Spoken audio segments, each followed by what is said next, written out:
Je suis Christelle Célis et ici, j'ai à cœur de t'offrir un espace de messages et de canalisation à travers ce podcast. Pas de développement personnel pour se donner bonne conscience, pas de dogme ou de cadre rigide, pas de spiritualité à la mode. Tu es au bon endroit si tu veux t'incarner pleinement, libre, en connexion avec ton âme et le divin et honorer ta puissance ainsi que le vivant. Je t'inviterai toujours à révéler ta propre vérité et ton unicité. Alors ensemble, découvrons les énergies qui t'entourent et les messages de ton âme. Installe-toi confortablement et que l'épisode commence. Bonjour à tous, bienvenue dans cet épisode de podcast. Je suis Christelle Célis et on continue notre petite série autour de l'amour. Parce qu'aujourd'hui, j'aimerais vous parler de l'amour VS, enfin l'amour du cœur, on va dire, VS l'amour de l'ego, l'amour de possession. C'était important pour moi de vous poser ces questionnements-là parce que bien souvent, on pense être amoureux, mais après coup, on se rend compte qu'on aime du mauvais espace. On se rend compte que potentiellement, on aime plus par attachement, par besoin d'être rassuré, par habitude aussi, pourquoi pas. Et pas forcément depuis l'espace du cœur. On se rend compte aussi que parfois on aime depuis l'espace de nos peurs, depuis l'espace de nos blessures, et pas réellement depuis l'espace de l'amour, et pas réellement depuis l'espace du cœur. C'est important de comprendre ça parce que l'expérience amour est totalement différente suivant l'espace où on le vit. Lorsqu'on vit l'expérience amour depuis l'espace du besoin, depuis l'espace des blessures, depuis l'espace du cœur, c'est totalement une autre expérience d'amour et c'est là où en effet on va plutôt retrouver les amours, on va dire, de dépendance affective, les amours de conditionnement. Là où quand on vit un amour depuis l'espace du cœur, on va avoir un amour beaucoup plus libre, beaucoup plus authentique aussi et beaucoup plus englobant. Pour le coup, j'ai vécu ces deux types d'amour bien différenciants, donc je peux vous en parler assez facilement maintenant avec le recul grâce à mes expériences. Alors déjà, on va parler de l'amour qui vient de l'espace de nos peurs, qui vient de l'espace de blessure, qui vient de l'espace de l'ego. C'est un amour lorsqu'on le vit où on a vraiment cette sensation d'être amoureux. Franchement, quand vous êtes dans la relation, vous n'avez pas cette impression d'être amoureuse depuis un mauvais espace, entre guillemets, du moins depuis un espace qui n'est pas un espace du cœur. Vous avez vraiment cette sensation d'aimer pleinement, d'aimer justement, et d'aimer, entre guillemets, aussi pour les bonnes raisons. Cependant, c'est un amour, généralement, qui va pas forcément nous amener à une version de nous qu'on aimerait être, mais qui va nous amener à une version de nous qu'on voit à travers les yeux des autres, ce qui est totalement différent. Parce que du coup, ça nous amène à une version de nous projetée par le regard des autres et pas à une version de nous qui est incarnée. Comme je dis souvent, les relations d'amour sont censées être la cerise sur notre gâteau. Pour ceux qui ne connaissent pas cette expression que j'utilise très souvent, en gros, votre amour de vous et votre estime de vous, vous êtes les seuls maîtres à le construire, à l'auto-construire. Donc, on a les outils pour construire ce gâteau et c'est ce gâteau qu'on vient façonner, nous, qui est notre propre gâteau d'amour et d'estime de nous. Et la relation amoureuse, elle, est la décoration, la cerise sur le gâteau. C'est-à-dire que si cette relation elle est là, c'est pour vous élever encore plus au-delà du gâteau et pour l'embellir, d'accord ? Mais si du jour au lendemain, elle part pour X ou Y raison, ça n'empêche pas que vous avez quand même votre gâteau qui est entier et qui est complet. Sauf que la plupart des personnes, et notamment quand tu es dans une relation d'amour qui part de l'espace des peurs et qui part de l'espace des blessures, c'est que tu as donné à l'autre tous les ustensiles pour faire le gâteau et en plus il peut faire ton gâteau. C'est-à-dire que s'il se barre, déjà il se barre avec le gâteau qu'il a fait lui-même et en plus il part avec les outils. Donc que tu te retrouves le bec dans l'eau, que nenni mon ami. Ok ? Et ça c'est clairement ce que je vous dis quand vous venez construire une version de vous, lorsque vous êtes dans cet amour qui est depuis l'espace des peurs et des blessures, une version de vous qui part de ce que l'autre va projeter de vous à travers son regard. C'est du coup un amour qui va pallier toute la fragilité que vous avez à l'intérieur de vous. C'est un amour qui va pallier votre jugement intérieur. Vous savez, cette petite voix qui vous juge, cette petite voix qui vous trouve insipide, cette petite voix qui vous trouve pas assez, cette petite voix qui vient à chaque fois vous comparer à l'extérieur et vous dévaloriser et du coup aussi vous critiquer et critiquer l'extérieur. C'est parce qu'à l'intérieur de vous, du coup, cet amour de vous n'est pas assez solide, votre valeur de vous n'est pas non plus définie et du coup, votre estime de vous est très fragilisée. Et du coup, pourquoi est-ce qu'on s'attache autant à la version de comment l'autre nous regarde? Parce que c'est dans ces yeux de l'autre qu'on vient, entre guillemets, rencontrer la version de nous projetée, qui est une version de nous qui est souvent mise en lumière, mise sur un piédestal, qui est une version de nous où l'autre va venir nous trouver la plus belle, la plus gentille, la plus je ne sais quoi, la plus, ok. Et donc, on s'accroche à cette relation, on s'accroche à cette personne parce que à travers les yeux de l'autre, on rencontre enfin la version de nous projetée, la version de nous qui, entre guillemets, mérite de l'amour. Mais en fait, c'est comme si que cette version de là existe qu'à travers le regard de l'autre. Parce que c'est quand vous regardez dans la manière où l'autre vous regarde que vous voyez cette version de vous projetée. Parce que vous n'avez pas assez travaillé sur vous pour avoir cette version de vous sans l'autre. C'est bien pour ça qu'on parle d'une version de vous projetée à travers le regard de l'autre. Celui-là, du coup, ça donne des relations qui vont être généralement basées sur la dépendance affective parce que ça veut dire que de cette relation dépend votre manière de vous voir, dépend votre manière de vous sentir capable de faire des choses, donc la confiance en vous, et dépend aussi de votre manière d'avoir cette sensation de mériter d'avoir des choses bien ou pas, donc l'estime de vous, vos valeurs, la valeur que vous avez. Et ça, c'est pas juste. Parce que la personne qui est censée déjà vous donner le plus d'amour, la personne qui est censée aussi savoir quelle valeur vous avez pour pouvoir poser ses limites, c'est pas votre compagnon ou votre compagne qui doit vous le donner, c'est vous-même. Vous êtes la personne détentatrice de la plus grande valeur et du plus grand amour que vous devez vous donner. Ok ? Ensuite, dans ces relations-là qui partent d'un espace de peur et de blessure, souvent on va être sur une relation, souvent c'est que des relations de projection. Dans le premier cas que je vous ai donné, c'est cette projection de finalement je suis amoureuse de la version que l'autre voit de moi, que l'autre projette de moi à travers ses yeux, à travers sa manière où il me regarde. Ok ? Tout comme si on est dans une relation qui s'est hyper bien passée au début, qui a été idyllique au début, et là je parle souvent, on va dire, des relations qui vont être plus dans un univers toxique, où souvent il y a, comme je vous l'ai déjà dit, ce qu'on appelle la lune de miel, où tout se passe bien au début avant de sombrer dans le toxique. Là, ce qui va nous faire tenir dans cet amour qui vient de l'espace de nos peurs et de l'espace de nos blessures, c'est la projection d'une relation qui a été idéale au début. Donc c'est la projection d'un possible de relation qui répond entre guillemets à toutes vos attentes. Donc là on parle et de projection et d'attente. Et c'est cette projection-là où on sait que ça existe qui fait qu'on reste accroché. On reste accroché parce qu'il y a nos attentes qui sont là et qui se disent oui mais cette personne potentiellement elle remplit tous les critères.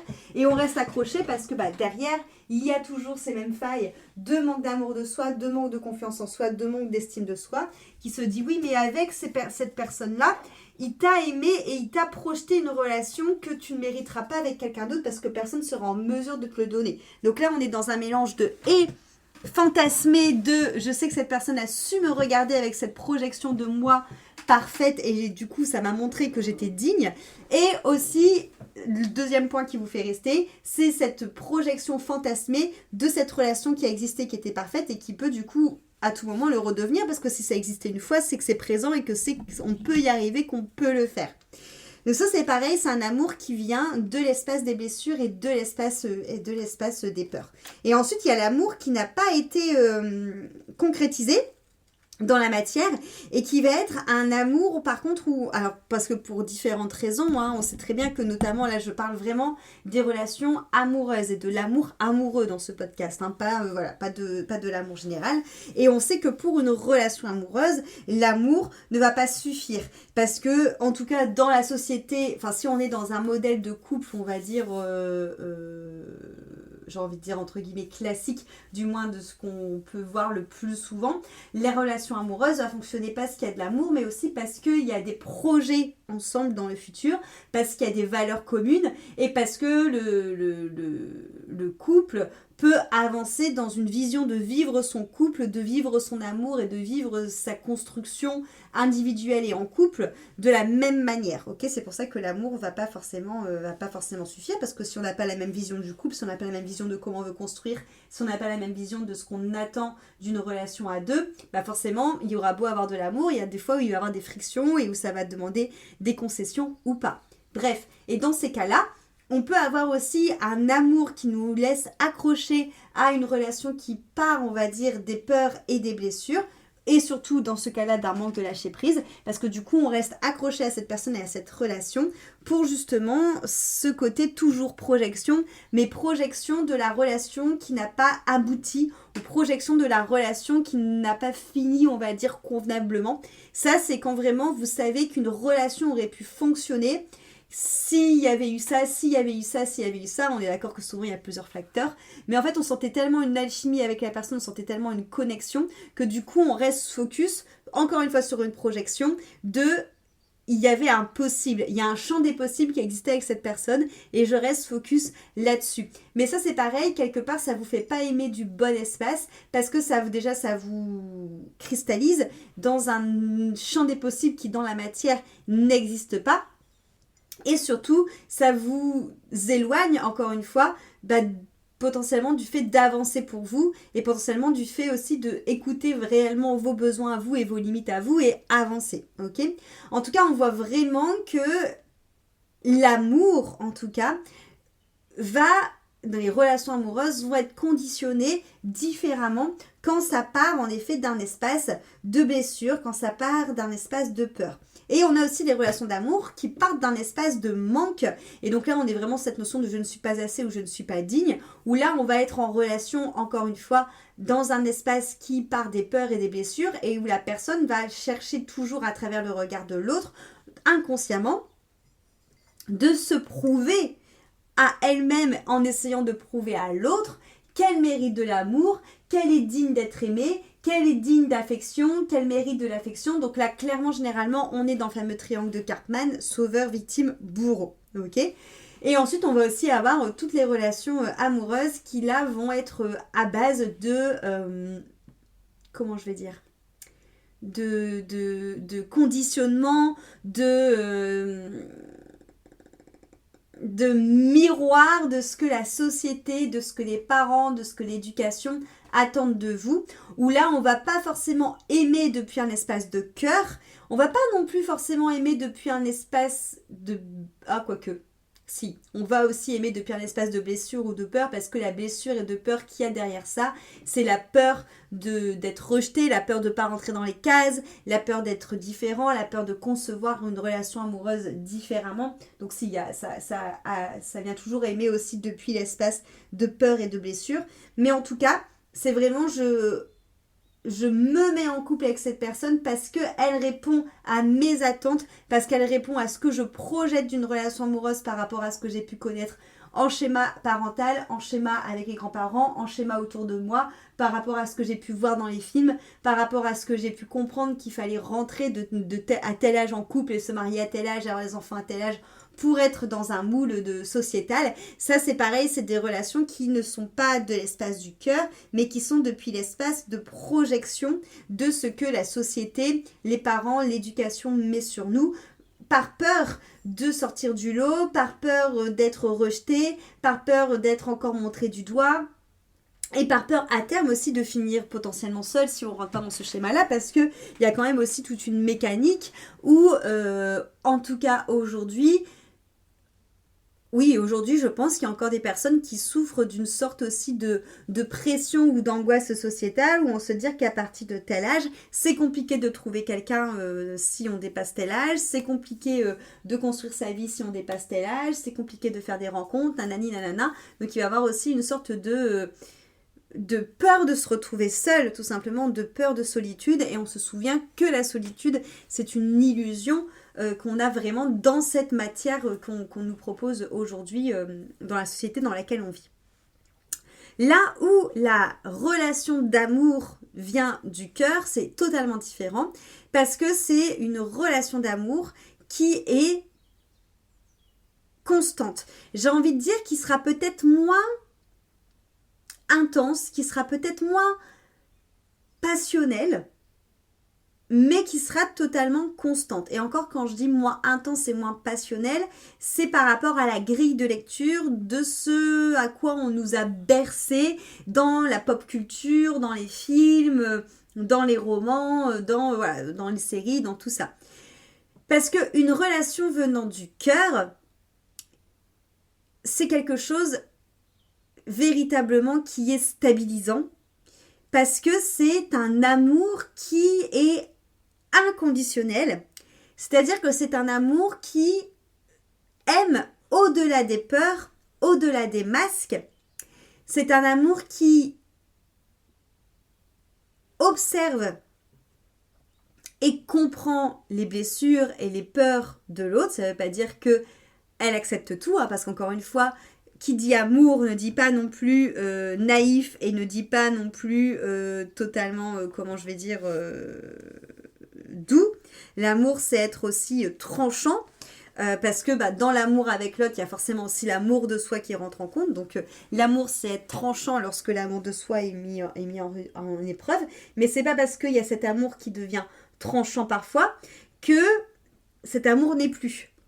Et c'est ça en fait la nuance à comprendre, c'est que parfois, et c'est là où on se dit toujours que l'illusion du diable est toujours bien perfide, parce que encore une fois, ça nous montre que les chemins les plus populaires, c'est les chemins qui, sur le papier, ont l'air beaucoup plus faciles, mais qui n'amènent pas à évolution et surtout qui, à terme, nous emmènent droit le nez dans le caca. Ok, parce que là, on va dire que le chemin, en tout cas le plus populaire, ça serait celui justement de rentrer dans ces amours entre guillemets un peu faciles, dans ces amours où il y a beaucoup justement d'intensité, où c'est très passionnel, où c'est très rose, où ça monte très haut, où il y a beaucoup d'effluves de joie. Alors encore une fois, je dis pas que c'est pas ça quand ça vient de l'espace du cœur, mais dans le sens où souvent une relation, on va être émerveillé de se sentir vivant à travers l'amour. Et plus précisément, on va être émerveillé de se sentir vivant à travers l'amour que l'on partage et l'amour que l'on cultive avec l'autre. C'est comme si ça allait faire vibrer chaque partie de notre âme.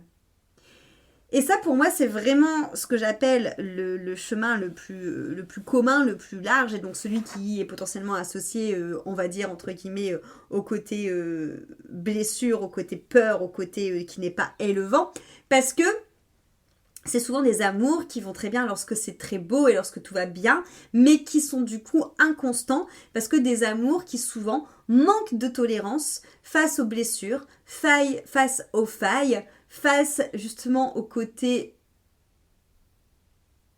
humain, on va dire, où on va forcément avoir des choses qu'on va devoir affronter, des parts d'ombre, des limites à franchir, des stops à dire, des non, des compromis, toutes ces choses, et où il va y avoir des sortes de frictions parce que ça a tellement monté haut, c'était tellement parfait que du coup directement ça vient comme briser un miroir, comme briser une illusion.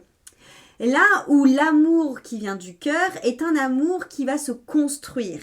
Donc on n'est pas du tout sur la même énergie. Encore une fois, c'est des choses qui, vibratoirement parlant, sont très faciles à comprendre, mais qui, en mettant des mots humains dessus, sont un peu plus compliqués à vous expliquer. Donc j'espère que vous comprendrez la nuance de ce que je dis. Et encore une fois, à chaque fois, dans ces grilles de lecture que je vous propose, ce ne sont pas des généralités, d'accord? C'est vraiment, voilà, entre guillemets, en tout cas, moi, l'expérience que j'ai de ces chemins-là. Et le but est de vous permettre justement peut-être de venir harmoniser, de venir justement mettre de la conscience dans vos relations pour faire en sorte justement de construire quelque chose de beaucoup plus stabilisant et de faire perdurer. Parce que cet amour qui vient du cœur, c'est un amour du coup qui est justement construit. C'est un amour justement qui est beaucoup plus mature, beaucoup plus stabilisé. C'est un amour qui va faire en sorte que lorsqu'on est ensemble, on ne se sent pas vivant, mais on se sent stable. Ok ? Pourquoi ? Parce que cette sensation d'être vivant, cette sensation de vous sentir en sécurité, vous devez l'avoir déjà avec vous-même. C'est pas l'autre qui doit vous faire vibrer pour vous sentir vivant. C'est pas l'autre qui doit vous rassurer constamment pour vous faire sentir en sécurité. C'est toi tout seul qui sait ce qui te fait sentir vivant, qui sait ce qui te fait vibrer, qui sait reconnaître la mélodie de ton âme, qui sait ce qui fait nourrir ton cœur et lorsque tu choisis vraiment le chemin de la joie et de l'amour qui te fait vibrer à l'intérieur, ok ? C'est toi toute seule qui sait te rendre vivante. C'est toi toute seule qui sait suivre ton chemin, ton élan de cœur pour faire en sorte que ta vie t'expanse et que ta vie t'élève. Et tu as ce travail à l'intérieur de toi qui fait que déjà toi toute seule, tu sais aussi ta valeur, tu sais aussi pourquoi est-ce que tu es digne et pourquoi est-ce que tu mérites cette vie. Parce que tout simplement, nous sommes enfants de Dieu. Et que du coup, tu as cet ancrage, cette sécurité intérieure qui, quoi qu'il arrive, est présente. Et c'est là où c'est très beau, c'est que du coup, on arrive à ces deux personnes quelque part qui ont cette, on va dire, qu'ils ont déjà avancé sur leur quête d'eux et qu'ils ont quelque part une sorte de peut-être maturité émotionnelle, parce que la maturité émotionnelle, c'est vraiment quelque chose qui est hyper important en règle générale dans tout, parce que la maturité émotionnelle nous permet de savoir contenir ce qu'on ressent, pas contenir dans le sens on l'emprisonne et on l'empêche de circuler, parce qu'on a compris qu'il fallait pas faire ça et qu'il faut laisser circuler les émotions, qu'il faut laisser circuler ce qui nous traverse pour pouvoir les transmuter, mais contenir dans le sens où on est capable de contenir ce que l'on vit pour soi en comprenant que l'autre en face nous fait réagir parce que ça met en miroir quelque chose en nous et qu'on peut contenir aussi en nous, alors c'est dans l'autre sens aussi, et on peut aussi contenir en nous cette joie, cet amour, cette effervescence, parce qu'elle nous appartient et qu'elle n'est pas une projection de l'autre qui nous regarde, et elle n'est pas quelque chose qu'on a construit aussi à deux. Ça ne veut pas dire que vous en construirez pas à deux, d'accord ? Mais justement, ce que vous allez construire à deux comme effervescence de joie, ça sera cette fameuse cerise sur le gâteau. Et c'est là où le gâteau est vraiment très solide, c'est quand l'amour vient du cœur, vient de ces personnes quelque part qui ont déjà cette maturité émotionnelle, qui sont en capacité de comprendre qu'est-ce que ça vient chercher en eux, de le contenir pour le faire grandir, pour s'asseoir dedans, pour l'observer et pour permettre de le faire circuler et du coup de transmuter, et de pouvoir aussi avoir cette maturité émotionnelle pour pouvoir aussi pleinement, j'ai envie de dire, s'engager dans un chemin qui ne fait pas peur, et surtout dans un chemin où on va chercher à transformer, alchimiser, et pas où on va fuir. Parce que quand on est dans un amour, vu comme précédemment, dans un amour qui vient plus de l'espace des peurs et de l'espace des blessures, on va pas réussir à contenir, et donc généralement à la première difficulté, soit ça va venir réveiller nos blessures et nos peurs et on va exploser en attendant que l'autre en face vienne penser nos blessures, soit on va fuir. Mais de toute façon, dans tous les cas, c'est une sorte de fuite, ou du moins ça fait un débordement émotionnel qui fait qu'on est en réaction et qu'on n'est plus en action, en alchimisme, en souveraineté de ce qui se passe réellement à l'intérieur de soi. Et qu'on n'est plus dans cet espace créateur. Enfin, si, mais on crée depuis un espace qui n'est pas du tout conscient. C'est surtout ça. On perd vraiment cette sorte de pouvoir alchimique qu'on peut avoir lorsqu'on est pleinement soi, pleinement en présence, et qu'on a cette conscience de s'observer. Lorsqu'on est dans un amour qui part de l'espace du cœur, du coup, cette maturité émotionnelle fait que on se retrouve face à deux individus qui ont déjà une maturité émotionnelle, qui ont déjà une connaissance de soi, qui ont déjà observer ce qui se passe. Ça veut pas dire qu'elles ont jamais des débordements émotionnels, ça veut pas dire qu'elles ont jamais des choses, en tout cas, qui vont les trigger, qui vont les secouer, mais ça veut dire qu'elles vont avoir une manière d'y faire face qui va être différente, qui va être plus dans l'observation, qui va être plus avec des mots qui vont réussir à être posés, qui va être vécu, mais d'une autre manière, qui va être moins brûlant en fait, mais vraiment plus stable. C'est vraiment ça les mots que je peux dire de vraiment différenciation.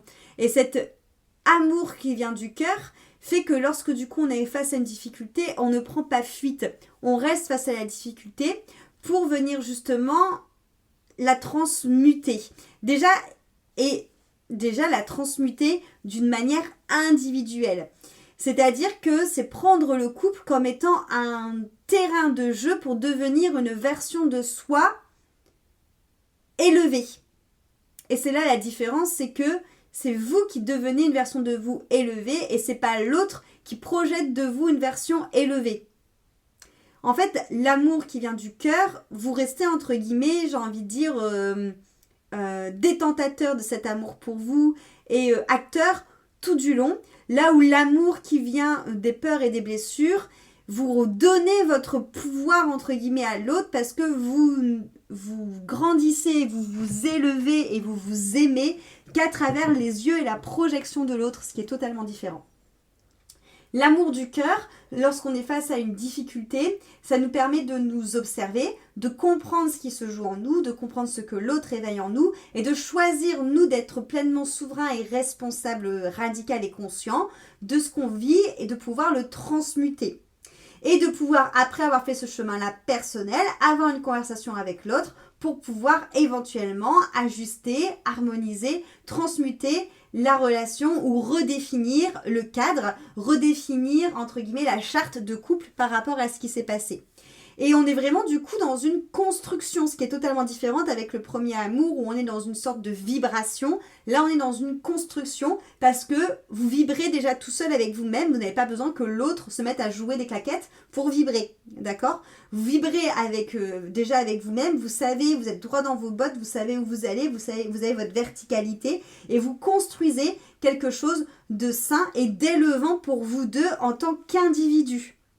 Ok ? Et il n'y a pas cette sorte de fusion de je m'élève à travers ton regard parce qu'il n'y a que toi qui me fais sentir comme ça. Non, c'est je sais qui je suis, je sais comment je me sens, je sais comment sont mes valeurs, je sais quels sont mes points forts, mes points faibles, je sais toute l'estime que j'ai pour moi et grâce à toi qui sais exactement la même chose sur toi, ensemble, on va créer quelque chose, on va construire quelque chose et on va s'élever. Et ça, c'est un amour qui vient du cœur parce que du coup, c'est là où ça donne un amour inconditionnel. Parce qu'en fait, il n'y a pas de zone d'ombre dans cet amour-là parce que les deux personnes, il y a des noms sont en non-sujet sur eux-mêmes. C'est-à-dire que ces deux personnes-là savent ce qui se joue en eux et même quand ils se retrouvent face à des parts d'ombre qui n'ont pas été voir, ce n'est pas un cataclysme parce que les deux personnes ont assez de maturité émotionnelle et sont assez avancées sur leur chemin de quête de soi pour comprendre les cheminements qu'ils doivent avoir, pour venir dépouiller tout ça et pour venir quelque part l'observer, le conscientiser et le mettre en lumière pour pouvoir en faire de l'engrais et faire pousser de nouvelles choses. Donc ça devient un amour inconditionnel parce que on se montre vulnérable tel qu'on est, en fait, dans cet amour de cœur. Là où dans l'amour qui part de l'espace des blessures et des peurs, on est sur un amour avec des masques.